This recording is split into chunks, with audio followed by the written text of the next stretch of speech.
Hey,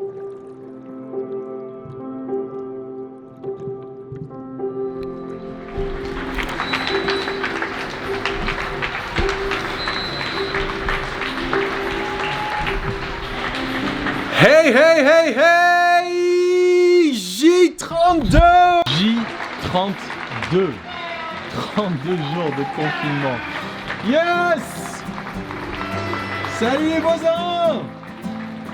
Sortez, sortez! Wouhou! Ouais, les voisins sont un peu timides ces derniers temps. Vous avez pu les voir certainement dans les vidéos, ils sont moins nombreux. Ah, on a la brochette! La brochette est là! La brochette! La brochette! Ah, vous les voyez là-bas en haut, les 4 personnes. Excellent. Les 4 personnes au balcon. Ils n'étaient pas trop là ces derniers jours. Il n'y en avait que 2, mais pas les 4. Et ils ont la pêche, la patate. Génial. Et la nana là, elle danse. Génial. Wouhou! Merci, à demain!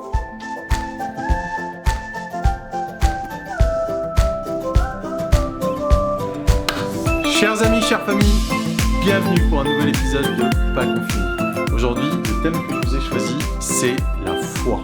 Je n'ai pas eu le temps de le graver comme j'ai pu vous le faire précédemment parce que comme j'ai été super pris avec tout ce que je dois documenter, rechercher pour continuer à avancer sur tous ces sujets ultra complexes, je vous l'ai juste écrit mais je ne l'ai pas gravé, c'est Sada. Sada, ça veut donc dire la foi, la conviction, la dévotion même, et c'est un des 5 indriyas. J'avais déjà parlé d'une indriya, c'était l'indriya de... C'était quel indriya? Sati, Sachameta, Kanti. Sada. Sada? I'm talking about Sada today. What do you want? Sati, it was Sati.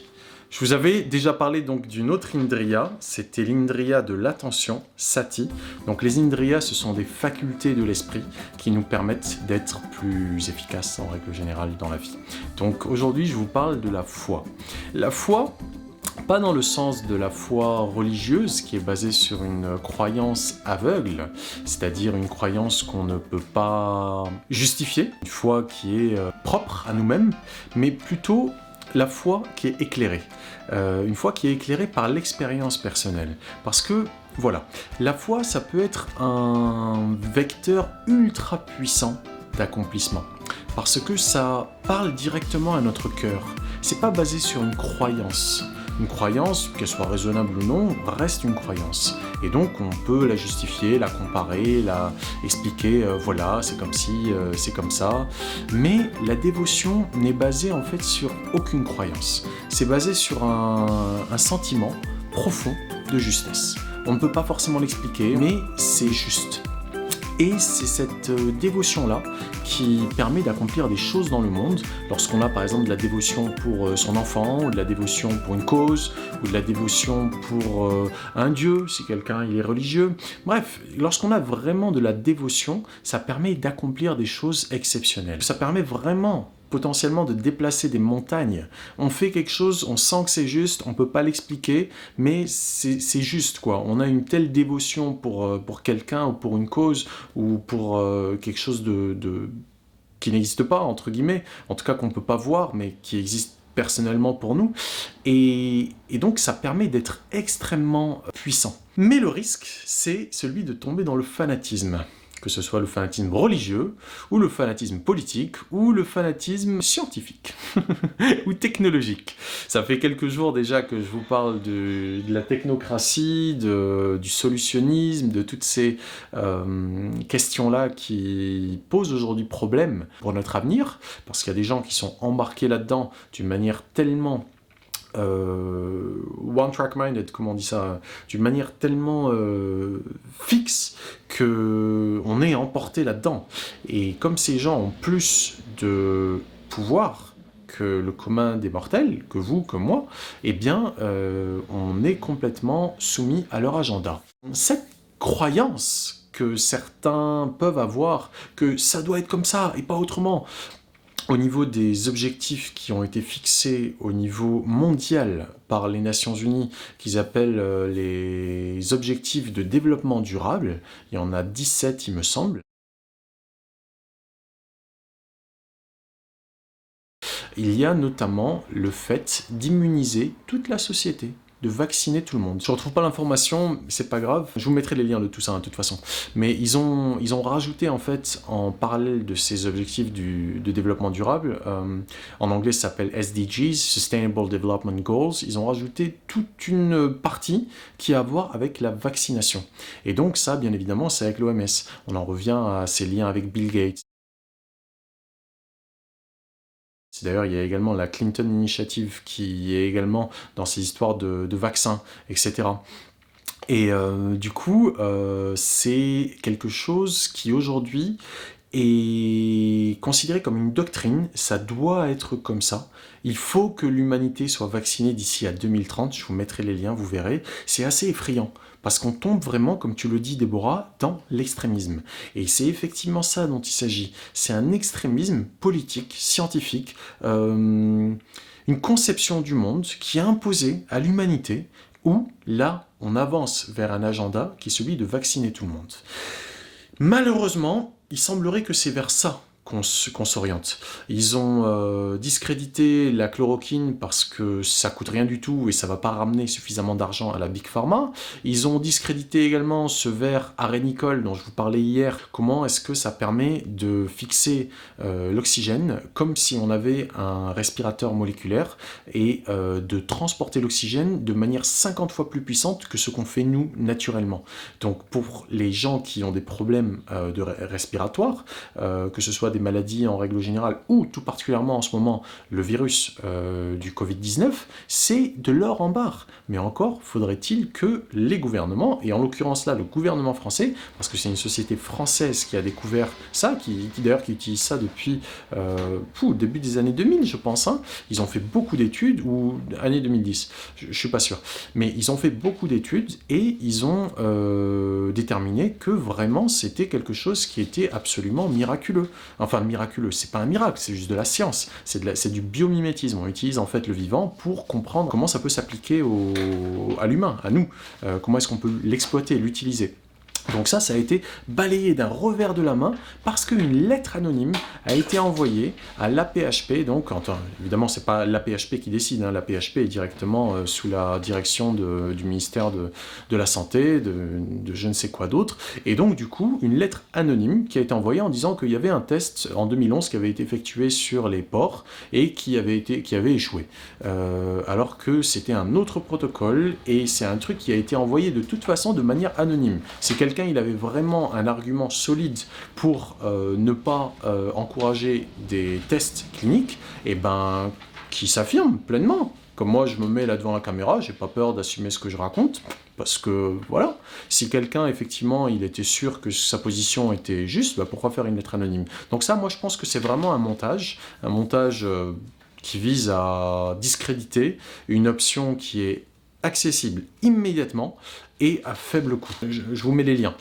Donc voilà, il y a un intérêt à ce que des solutions qui soient accessibles immédiatement et peu onéreuses n'arrivent pas à être utilisées, à être testées. Qui a intérêt à cela? C'est ça la question. Et bien la réponse, elle nous emmène, même si je n'ai absolument pas intérêt à parler de théorie du complot, tout ça, ce n'est pas quelque chose qui m'attire et je n'ai pas intérêt non plus personnellement à me mettre dans ce paquet-là. Mais il faut se rendre à l'évidence. Qui a intérêt à ce qu'une solution qui est disponible immédiatement et qui fonctionne et qui n'est pas chère ne soit pas utilisée? Qui a intérêt? Certainement pas les personnes qui meurent, certainement pas les personnes qui sont confinées, certainement pas les gouvernements. Donc qui a intérêt? Certainement des intérêts privés. Et qui sont les intérêts privés qui sont directement derrière les vaccins? Ouais, la Big Pharma. Donc ce sont toutes ces entreprises, inutile que je cite des noms, mais toutes ces grandes entreprises qui sont financées notamment par qui? Par la Bill Gates Foundation, qui sont en train de rechercher actuellement des vaccins. Donc, ces Big Pharma, voilà, c'est ça le drame, c'est que on leur fait confiance, ok? On a une certaine foi dans la science, dans la médecine, dans la pharmacie, on a une certaine foi, donc cette Sada dont je vous parlais, qui malheureusement, lorsqu'elle devient aveugle, ça devient de la bêtise, parce que plutôt que de réfléchir et du coup de permettre à son cœur de nous emmener vers une dévotion qui est éclairée, on commence à comparer et à critiquer, à faire des camps et à défendre en fait plus l'idée que ce qui est juste.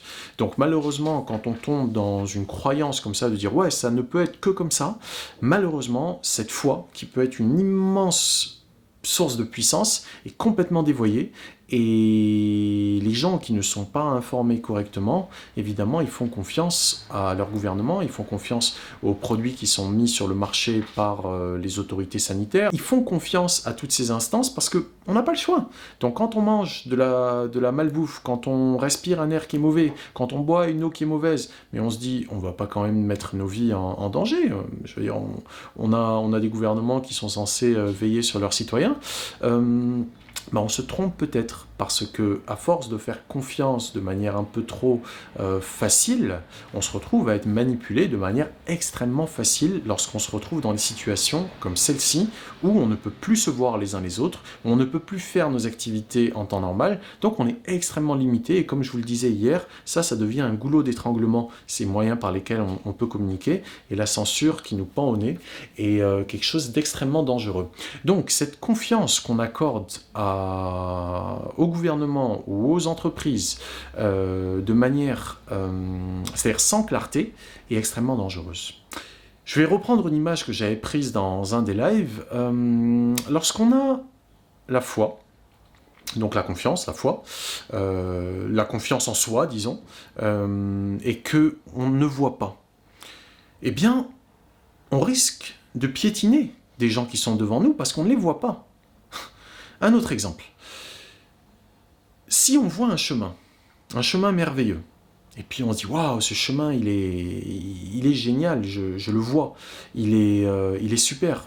Ça, c'est une certaine clarté d'esprit, c'est une certaine sagesse, une certaine connaissance. On dit « Waouh, c'est un chemin parfait ». Mais on n'a pas la foi. La foi, c'est cette confiance qu'il faut avancer, l'action. Eh bien, on va voir le chemin, mais on ne va pas avancer dessus. En revanche, si on a la foi, on dit ouais, il faut avancer, c'est génial, alors qu'on n'a pas la sagesse, on n'a pas la clarté, eh bien on va avancer, mais ça se trouve on va s'écarter du chemin, ça se trouve on va tomber dans des fossés dans le chemin, où il va y avoir des épines, on va se les prendre dans les pieds. Donc malheureusement, ce qui nous arrive aujourd'hui, c'est qu'on est complètement à la merci de forces qui ont une foi dévoyée immense, mais qui n'ont aucune clarté. Ils avancent comme ça parce qu'ils ont un programme, et ce programme, selon toute vraisemblance, ils ne sont pas prêts de vouloir le lâcher. Donc, au lieu d'avoir comme valeur suprême, comme c'est aujourd'hui le cas, la santé, qu'on est prêt pour le prix de laquelle on est prêt à tout sacrifier. Notre liberté, notre joie, l'amour qu'on a pour la vie, qui aujourd'hui devrait nous laisser dehors au printemps, pour notre santé, on sacrifie tout ça, au péril de notre liberté, peut-être, potentiellement, au final. C'est quelque chose d'extrêmement pernicieux, et je me rends compte aujourd'hui à quel point le sacrifice qu'on nous demande de faire, et qu'on va continuer à faire, bien évidemment, car il faut se rendre à l'évidence. Personne, aujourd'hui, ne sait de quelle manière tout cela va évoluer. Donc le confinement, il faut le maintenir. Mais en même temps, en nous maintenant confinés, ça crée tout plein de problèmes qu'on accepte. Donc, au nom de cette valeur suprême qu'on a déclarée comme étant la santé, aujourd'hui, on sacrifie potentiellement notre liberté. Alors, il y a un truc également qui m'a choqué, c'est qu'un républicain, je pense aux États-Unis, un sénateur ou un truc comme ça, ou un gouverneur, a demandé aux personnes âgées de se sacrifier en disant « ouais, c'est bon, vous avez déjà bien vécu », pour ne pas sacrifier l'économie. Voilà, c'est ça le truc. Donc, il y a une manière que les personnes qui sont au pouvoir ont de se positionner, d'avoir certains principes, certaines croyances qui sont extrêmement folles. Si on me demande, moi je me dis c'est de la folie. Mais il y a des gens qui y adhèrent. Et c'est assez dingue de se dire que pour l'économie, on demande à des gens de se sacrifier pour ne pas que l'économie périclite, pour que les gens puissent continuer à aller travailler, à gagner de l'argent, que le système tourne. Donc c'est une forme de fanatisme, vraiment.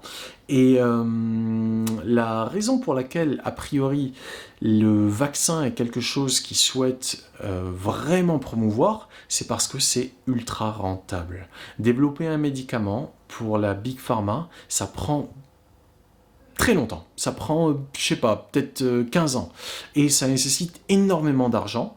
Et comme les autorités sanitaires sont de plus en plus regardantes par rapport à la toxicité, eh ben, ils arrivent de moins en moins à les valider. Donc aujourd'hui, le fait qu'ils aient la foi en cette voie, que c'est ça qui va leur permettre de gagner des sous, parce qu'en plus, apparemment, c'est pas tip-top leur position actuellement.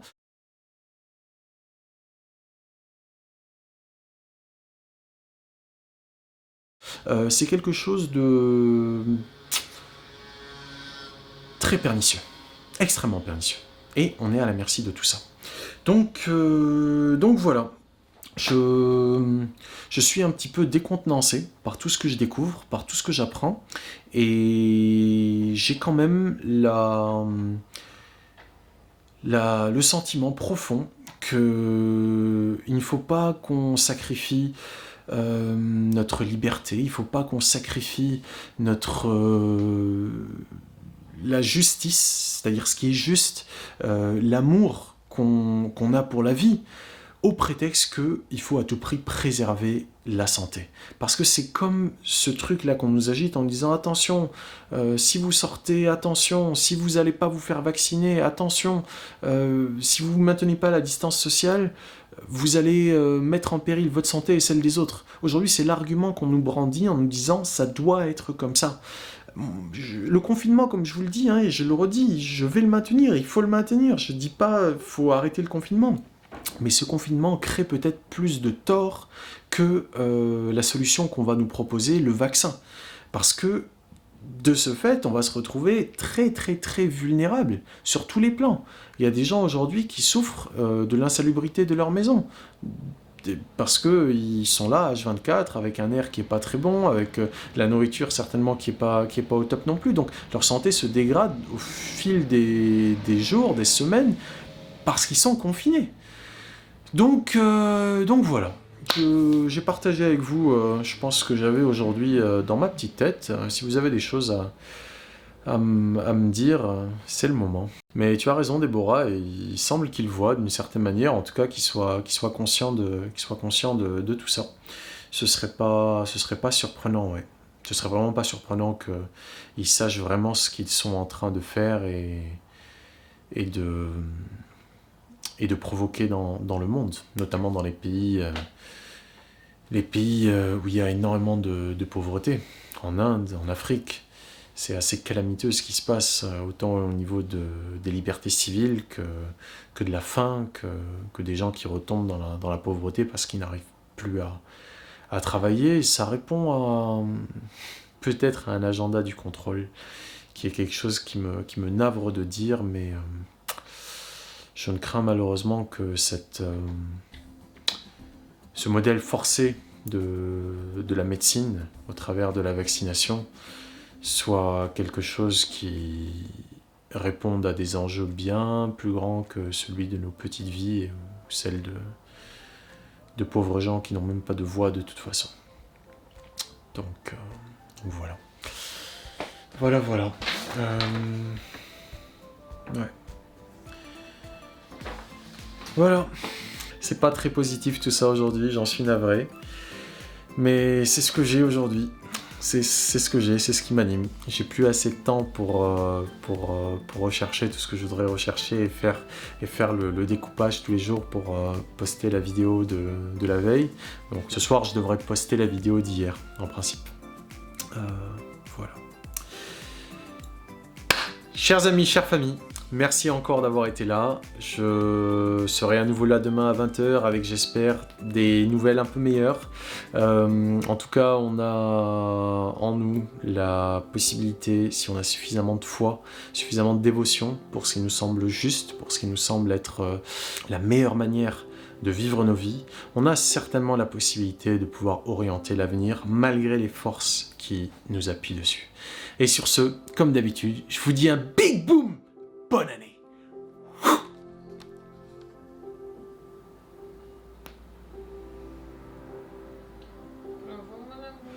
I'm not very happy of today. You know, I'm feeling like this is getting on me in such a way. I don't know yet what to do. That's the problem, you know? I don't know yet what to do. I feel like the smart people, like the good guys, are being crushed by forces which are stronger. You know, it makes me feel weak.